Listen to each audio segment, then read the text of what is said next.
Hello everyone. आज हम लोग जो अपने जॉइंट कर रहे थे सिनोवियल जॉइंट्स उनको फर्दर करेंगे। तो हम लोगों ने 3 तरीके के जॉइंट्स कर लिए थे।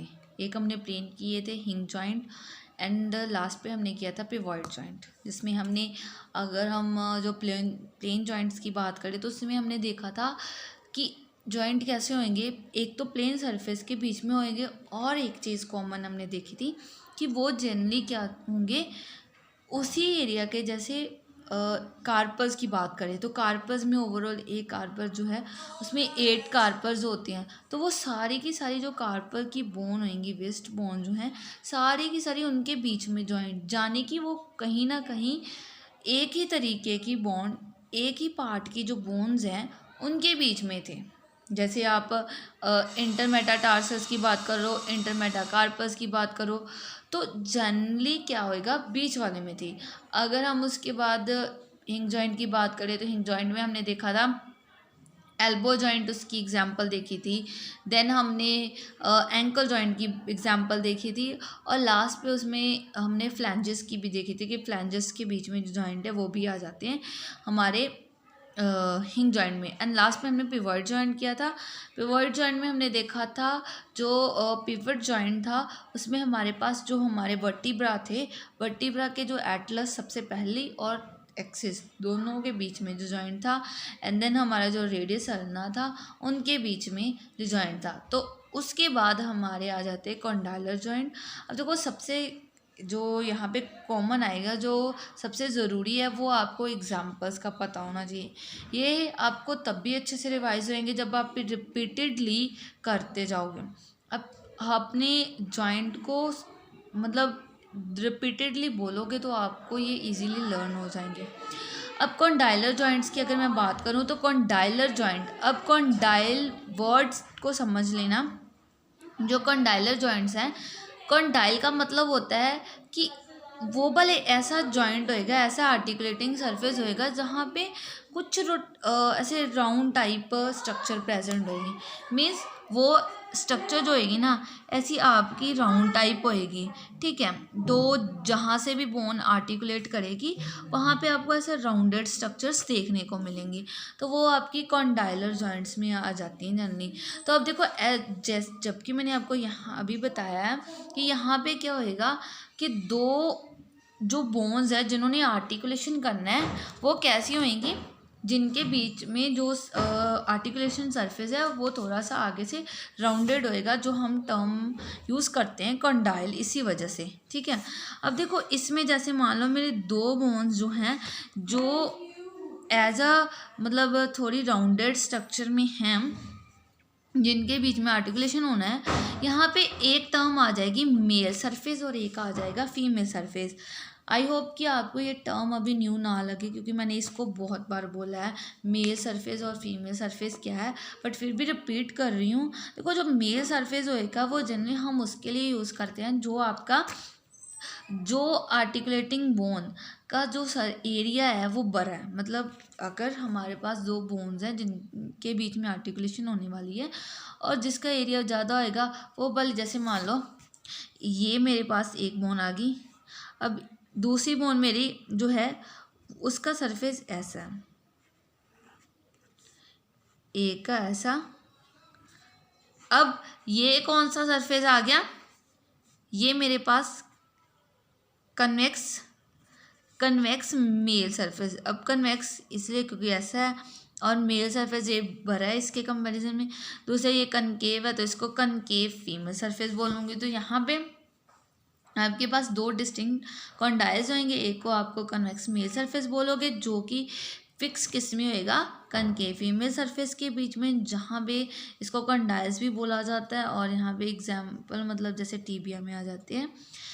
ये जो है ऐसे जॉइंट्स जो हैं जो मूवमेंट को जनरली अलो करते हैं। मूवमेंट कौन सी मूवमेंट, अब देखो मूवमेंट भी बहुत तरीके की है, फ्लैक्शन, एक्सटेंशन, रोटेशन, सर्कमडक्शन में कौन से की बात कर रही हूँ। यहाँ पे सिर्फ और सिर्फ मूवमेंट एक ही प्लेन में होगी। एग्जाम्पल आप देख सकते हो अपने नी जॉइंट को देखो, आप नी जॉइंट को आगे को फोल्ड नहीं कर सकते हो, बट हाँ अपनी जो आपकी जो टिबिया है, फिबुला है, वहाँ से आप अपनी लेग को बैकवर्डली फोल्ड कर सकते हो, बट फ्रंट को आप फोल्ड नहीं कर सकते हो, बिकॉज वहाँ पे आपका जो नी जॉइंट में जो पटाला है वो आपको फ्रंट साइड को फोल्डिंग में अलो नहीं कर रहा, यानी कि एक प्लेन में आपकी जो मूवमेंट है उसको प्लेन परमिट कर रहा है। बट किसी और प्लेन में भी हो सकती हैं, जैसे आप अपनी लेग को ऐसे फ्रंट को नहीं कर सकते हो, बैकवर्ड कर सकते हैं। जैसे हम अपनी फ्लैंजेस को फर्दर तो कर सकते हैं बट इसको पीछे नहीं कर सकते। उसी तरीके से हम अपनी लेग को बैक साइड को कर सकते हैं बट फ्रंट साइड को नहीं कर सकते। ये वाली होगी, बट हम इधर को तो इधर को अपनी लेग को कर सकते हैं ना, मतलब जैसे इस प्लेन को रोटेशन हो रही है इधर को भी पार्शली हो रही है रोटेशन, बट ये भी आप किसी एक्सटेंड तक कर सकते हो, यानी कि आप अपनी लेग को कम्प्लीटली जो है साइड को लेकर रोटेशन कर पाते हो। इसमें एग्जांपल आ जाती है नी जॉइंट, और सेकंड आ जाती है जो आपका टेम्पोरो मैंडिबुलर जॉइंट है, जो टेम्पोरल और मैंडिबल के बीच में जॉइंट है। उसके बाद आ जाता है एलिप्सॉइड जॉइंट। एलिप्सॉइड जॉइंट भी ऐसे जॉइंट्स हैं जिनमें आपको एक मेल सरफेस देखने को मिलेगा, एक फीमेल सरफेस देखने को मिलेगा। मेल सरफेस कन्वेक्स होएगा, फीमेल सरफेस कनकेव होएगा, क्योंकि उनमें सरफेस एरिया इसी से इंक्रीज और डिक्रीज हो रहा है। ये आपकी फ्री मूवमेंट्स को परमिट करेंगे। यहाँ पे एक्सटेंशन भी पॉसिबल है, एडक्शन एबडक्शन सभी पॉसिबल है। मतलब आप ये बोल सकते हो कि यहाँ पे सभी तरीके की जो मूवमेंट है पॉसिबल हो सकती नहीं है, बस सिर्फ एक मूवमेंट को छोड़कर जो है रोटेशन, जो आपकी रोटेशन है वो यहाँ पे पॉसिबल नहीं हो पा रही। बाकी आपको फ्लक्शन भी होएगा, extension, adduction, abduction and overall circumduction भी अवेलेबल है। अब इसमें एग्जाम्पल की अगर मैं बात करूँ तो अटलांटो ऑसिपिटल जो जॉइंट है, अटलांटो ऑसिपिटल जॉइंट जो है आपके ऑसिपिटल, जो स्कल का ऑसिपिटल पार्ट है और जो आपकी वर्टिब्रल कॉलम का सबसे पहली बोन है एटलस, उसके बीच में जो जॉइंट है। अब आप अपनी जो है नेक को रोटेट कर कर देख सकते हो, आप एक्सटेंशन भी कर सकते हो, फ्लेक्शन भी कर सकते हो, एडक्शन एबडक्शन, बट आप अपनी गर्दन में कंप्लीट जो रोटेशन है वो प्रोसीड नहीं कर सकते। ठीक है, जैसे यहाँ पे ब्रेस्ट जॉइंट है, ब्रेस्ट जॉइंट में भी आपकी हो सकती है। ठीक है, ब्रेस्ट जॉइंट में भी सभी तरीके की जो है रोटेशन पॉसिबल है। अब देखो यहाँ पे जो मैं आपको बता रही हूँ रोटेशन, वो सिर्फ और सिर्फ रोटेशन कौन सी की बात कर रही हूँ, जो आपकी वर्टिकल एक्सिस पे हो रही है, वो बली नहीं होएगी। उसके बाद ब्रेस्ट जॉइंट में भी हो गया जो आपका मेटाकार्पोफ्रेंजियल जॉइंट है, उसमें भी आपकी जो सभी तरीके की मूवमेंट पॉसिबल हो रही है। ठीक है, उसके बाद आता था सैडल जॉइंट। सैडल जॉइंट में भी आप देखो जो आर्टिकुलेटिंग सरफेस है उनमें आपको कनकेव और कन्वेक्स सरफेस देखने को मिलेंगे। मूवमेंट सिमिलर होएगी जैसे एलिप्सॉइड में होएगी, बट यहाँ पे किस चीज़ का एडिशन हो गया कि यहाँ आपकी रोटेशन भी हो रही है। ठीक है, यहाँ पे with the addition of some rotation around the third axis which can't occur independently. यहाँ पे रोटेशन आ रही है बट वो इंडिपेंडेंटली, जैसे ये नहीं है कि उसके साथ और कोई रोटेशन पॉसिबल नहीं होगी। मतलब अगर रोटेशन हो रही है तो आपको फ्लेक्शन, इंडक्शन ऐसे देखने को, ये सभी देखने को मिलेंगे, ये अकेली नहीं होगी। इसमें आ जाता है फर्स्ट कार्पोमेटाकार्पल जॉइंट। इसमें आप अपने थंब को देख सकते हो कि थंब से आप सभी जो रोटेशन है पॉसिबल करवा सकते हो। देखो जैसे मान लो मैं अगर अपने थंब की बात करूँ, अब देखो मैं इधर को लेकर आऊँगी, ऐसे करूँगी तो मैं क्या कर रही हूँ, एक्सटेंशन, फ्लेक्शन, एक्सटेंशन। अब इससे ये क्या है, अबडक्शन, एडक्शन। अगर ये सभी का मूवमेंट का सभी में कर रही हूँ, इसी वजह से सर्कमडक्शन भी पॉसिबल है, रोटेशन भी कर पा रही हूँ। बट आप रोटेशन में देखो, जब मैं ऐसे घुमा रही हूँ तो आपको किसी एक्सटेंट तक ये लगेगा कि यहाँ पे फ्लैक्शन भी हो रही है, एक्सटेंशन भी कर रही हूँ और एबडक्शन एडक्शन सभी कर रही हूँ, क्योंकि तभी तो मैंने बोला इंडिपेंडेंटली नहीं हो रही, जाने कि यहाँ पे जो रोटेशन हो तो रही है बट वो इंडिपेंडेंटली नहीं हो रही। इसमें एग्जांपल हमारे थंब की आप ले सकते हो। उसके बाद जो स्टर्नो क्लेविकल जॉइंट है, जो आपके स्टर्नम और क्लेविकल के बीच में जो जॉइंट है उसकी बात करी गई है। और उसके बाद हमारे पास एग्जांपल आ जाती है कैल्केनोक्यूबॉइड जॉइंट। कैल्केनो मैंने आपको पहले भी बोला था, जो आपकी कैल्केनियस जो बोन है, जो आपके हील बोन हो जाती है, हील वाली, और उसके आगे एक और जॉइंट होती है जो आपकी क्यूबॉइड जॉइंट है, उन दोनों के बीच जो आपके जो आपका पैर का थंब होता है उसके बीच में, ठीक है, उसकी बोन होते हैं दोनों के बीच में जो जॉइंट है। उसके बाद इंक्यूडो मेलियोलर जॉइंट, जो आपकी एयर होती है, एयर के बीच में 3 बोन्स होती हैं, इनकस, स्टैप्स और मेलियोलर। तो यहाँ पे इनकस और मेलियोलर के बीच में जो जॉइंट है उसको बहुत बात करी गई है।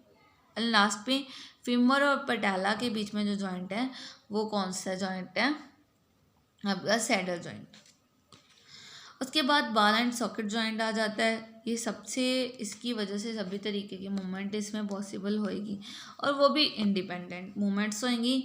यहाँ पे आपका अब देखोगे कि जो मेल सरफेस होएगा वो थोड़ा ग्लोबुलर हेड का होएगा, female as a cup like socket होएगा ताकि उसमें फिक्स हो जाए। तो इसमें मूवमेंट जो सभी एक्सिस पे पॉसिबल है, ठीक है, जैसे extension, flexion, abduction, adduction and medial rotation, lateral rotation and circumduction सभी पॉसिबल है। यहाँ पे एग्जांपल आ जाती है आपकी शोल्डर जॉइंट। आप अपने शोल्डर जॉइंट को अपने जैसे आप शोल्डर जॉइंट की बात करोगे तो आप अपने हाथ को जब ऊपर को अपनी आर्म को फोल्ड करते हो, आपकी एक्सटेंशन कर रहे हो। जैसे आप अपनी आर्म को सीधा कर लेते हो, आप एक्सटेंशन कर रहे हो।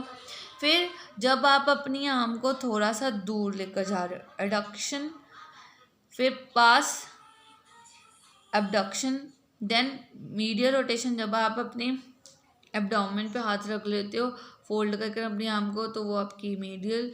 फिर जब आप उससे दूर ले जाते हो तो लेटरल रोटेशन। फिर सभी तरीके की पॉसिबल हो रही है। जो यहाँ पे शोल्डर जॉइंट आ जाता है, हिप जॉइंट एग्जांपल आ जाती है, ठीक है। आपका शोल्डर से आप ये सब ट्राई कर सकते हो, हिप जॉइंट से भी। और जो आपका अब ये वाला जॉइंट देखो, टेलो कैल्केनियो नेविकुलर जॉइंट, यानी कि आपकी जो टार्सल की 3 बोन्स है उनके बीच में जॉइंट की बात करी गई है। देखो आपके जो टेलस है उसके बीच में 3 बोन्स होती हैं। जो आपका टार्सल है, टार्सल की 3 बोन्स होती हैं जिनके बीच में ये जॉइंट है। एक तो टेलस के, एक कैल्केनियस और एक है नेविकुलर। तो इन तीनों के बीच में जो जॉइंट है उसकी बात करी गई है टेलो कैल्केनियो नेविकुलर जॉइंट। इंक्यूडो स्टेपिडियल जॉइंट, यानी कि इनकस और स्टेप्स के बीच में जो जॉइंट है उसको बोला गया, ठीक है। ये ईयर जो बोन है उसकी बात करी गई है।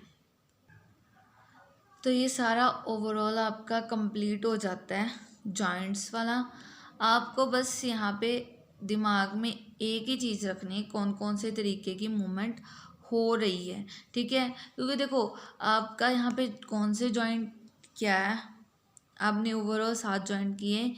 अब हर एक पार्ट में जैसे आपने एग्जाम्पल्स पढ़ी ना, कम से कम आप एक एग्जाम्पल पे वो सारे मूवमेंट्स अप्लाई कर कर देखना क्या वो पॉसिबल है, तभी आपको समझ भी आ जाएगा, ठीक है। तो यहाँ भी एक चीज़ ध्यान में रखना कि जो हमने लास्ट बाल एंड सॉकेट जॉइंट में बात कर रही है ना, इन मूवमेंट्स के अलावा और कोई भी मूवमेंट पॉसिबल नहीं, क्योंकि सबसे ज़्यादा मूवमेंट आपकी बाल एंड सॉकेट जॉइंट में ही होती हैं।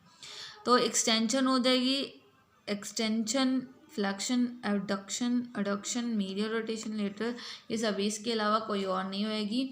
और इन मोमेंट में बिल्कुल भी कंफ्यूज नहीं होना।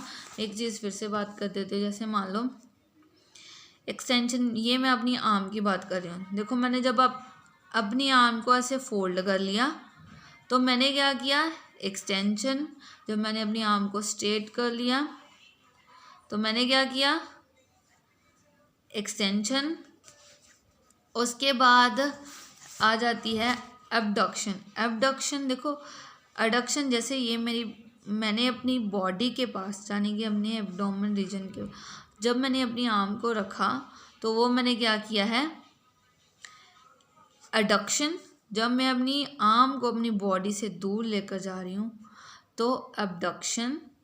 जब मैं अपनी आर्म को अपनी बॉडी पे ऐसे रख रही हूँ, अपने एब्डोमेन पे रख रही हूँ, तो मैं कौन सी रोटेशन कर रही हूँ, आपकी मीडियल रोटेशन। ऐसे दूर लेकर जाऊँगी तो लेटरल रोटेशन, बैकवर्डली ले जाओ तो सर्कमडक्शन, सभी तरीके के मूवमेंट का। तो ये मूवमेंट इतनी ही है, इसके अलावा आपको कहीं मूवमेंट नहीं देखने को मिलेगा और कोई, तो इसलिए इनमें कंफ्यूज नहीं होना और सभी जॉइंट्स की एग्जाम्पल्स को लर्न अच्छे से करना। Thank you.